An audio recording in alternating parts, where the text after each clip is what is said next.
listen to what House Speaker Mike Johnson, a Republican, what he told Luke Radel, a student from Syracuse, when he was asked, will he try to repeal the CHIPS Act if they keep that majority? Obviously, the CHIPS Act, for those who don't know, bipartisan law, encourages companies to make more semiconductor chips here in the U.S. And I should note, timely for this soundbite you're about to hear, happens to be bringing $100 billion worth of investment to the Syracuse area. The former president has said that he doesn't support the CHIPS and Science Act. You voted against it. If you have a Republican majority in Congress and Trump in the White House, will you guys try to repeal that law? I expect that we probably will, but we haven't developed that part of the agenda yet. We got to get over the election first, and that's why we're so happy to be in New York's 22nd.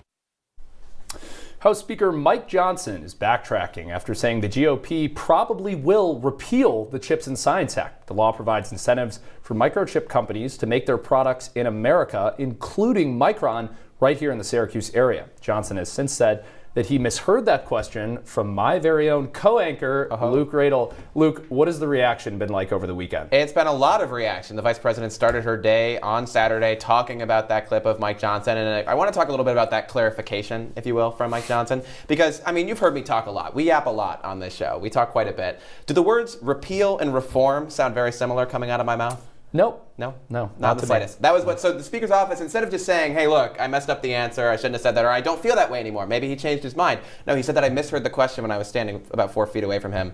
It's almost like some House Republicans don't tell the truth about obvious reality. I don't know. Well, I'm just saying. I'm observing things. It looks like there's a huge disconnect. Sure. Between the Republican Party at the top and here at the local level, right? We have Brandon Williams, who has come out in support of the Micron project. We have Ryan McMahon, who worked to bring the Micron project here. Yep. Republican elected officials. And then we have Trump on Joe Rogan saying that he doesn't like the CHIPS Act. And then Johnson saying it without realizing that he's in a place where it's so important to the future of the local economy. I think there's that classic Republican thing, right, of not wanting too much government spending or government involvement in the economy. But if it's helping your district and your community, then heck yeah, you want the involvement. Heck yeah, you want the funding. Heck yeah, you want the largest private investment in American history. And bringing manufacturing not only right here to Central New York, but to the United States. Hasn't Trump been talking about doing that on the campaign trail the whole time? That's the idea. So we'll see what actually happens in New York's 22nd Congressional District.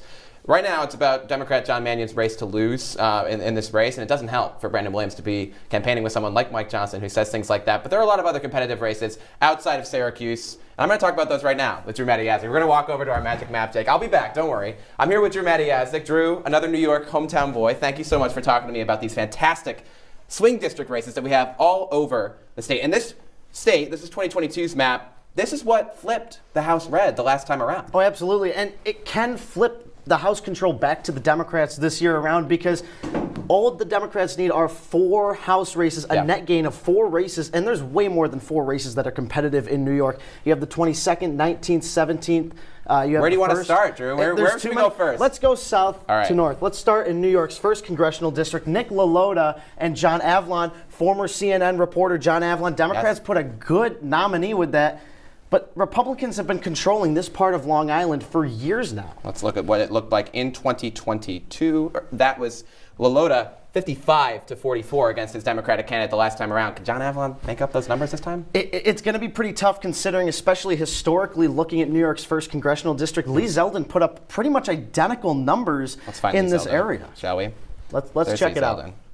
Lee Zeldin, same thing, 10-point margin on Long Island. Republicans tend to do pretty well there. Let's jump down a little further down Long Island to the 4th District with Anthony D'Esposito. This was his margin last time around, a little bit closer in the 4th District. Absolutely, and this is what we thought it was going to be, and it still might be coming tomorrow, but Anthony D'Esposito had a little bit of a scandal hit him a few months ago with a little bit of an affair he had. And now Laura Gillen, a little bit of an affair. Just a tiny one. And now Laura Gillen, a New York Times Siena poll, has her up 12 points. It's a rematch of 2 years ago. It's a rematch of 2 years ago, and so we'll have to see what happens there. Let's move a little bit further north up into the Hudson Valley with Mike Lawler. This was an upset win. He was not expected to win here in the 17th District. Is he expected to win this time? Well, you know, the Cook PVI here is pretty much identical to New York's 22nd. It favors Democrats a lot, but Mondaire Jones is not popular. He was in Congress before.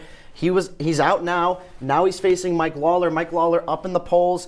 they don't really like Mondaire Jones, not the greatest candidate that the Democrats could have put forward. Yeah, let's take a look. One district north in the 18th district. Pat Ryan, the only Democrat to hold on as a freshman in that wave year in 2022. Democrats fell all across the board. Pat Ryan was the one to hold on, but this time he's facing someone who ran for lieutenant governor the last time, right? Oh yeah, absolutely. But the thing with Pat Ryan is the polls are just showing it's a little too much his race and that Allison Esposito's falling behind. She's hit him hard on immigration. That's what her campaign's been focused on. Yep. Illegal immigrants, the border, everything. But it's not so much working as well as Lawler's attack on Mondaire Jones is working on similar issues, just a little bit south. Let's look at the 2022 results there when he was running against Colin Schmidt the last time around. Super close, but he did pull it off. Do you think it'll be that close this time around, or has he kind of boosted his popularity in that district? I think he has boosted his popularity, a little bit more name recognition. I do think he's going to be Esposito by more than this margin, but I don't think it's going to be, a huge difference from this result. He's been all over MSNBC. I've seen him all the time. All right, we got one more rematch. One more district to talk about in the 19th district, one north. Mark Molinaro facing off against Josh Riley. Look at how big this district is. It's this huge. Is huge. And this is where most of the money from the DCCC and the Republicans has gone into. Millions upon millions of dollars into this race. Most expensive House race in the country, not even just in the state. And 538 has this as pretty much Riley's race by 53 to 47. This is the biggest toss-up race, in my opinion, in the country, maybe besides Alaska and, going out west a little bit more. But this is the one to watch tomorrow. This was tight last year. It's going to be tight this year. Well, to get a little wonky, so when they're running those TV ads, the reason why it's so expensive is because you have the Binghamton media market they have to spend there. You have some of the New York media markets, some of the Albany media market, and then the Syracuse media market's also included. That's why we've been seeing all those ads on our TVs out here for Mark Molinaro and Josh Riley. It will be really interesting to see if this rematch goes the same direction the last time, super duper close, less than 2 points there, or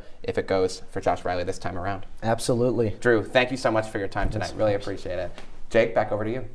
So interesting that the House will be decided right in our backyard. Fellas, thank you. Well, the clock is ticking.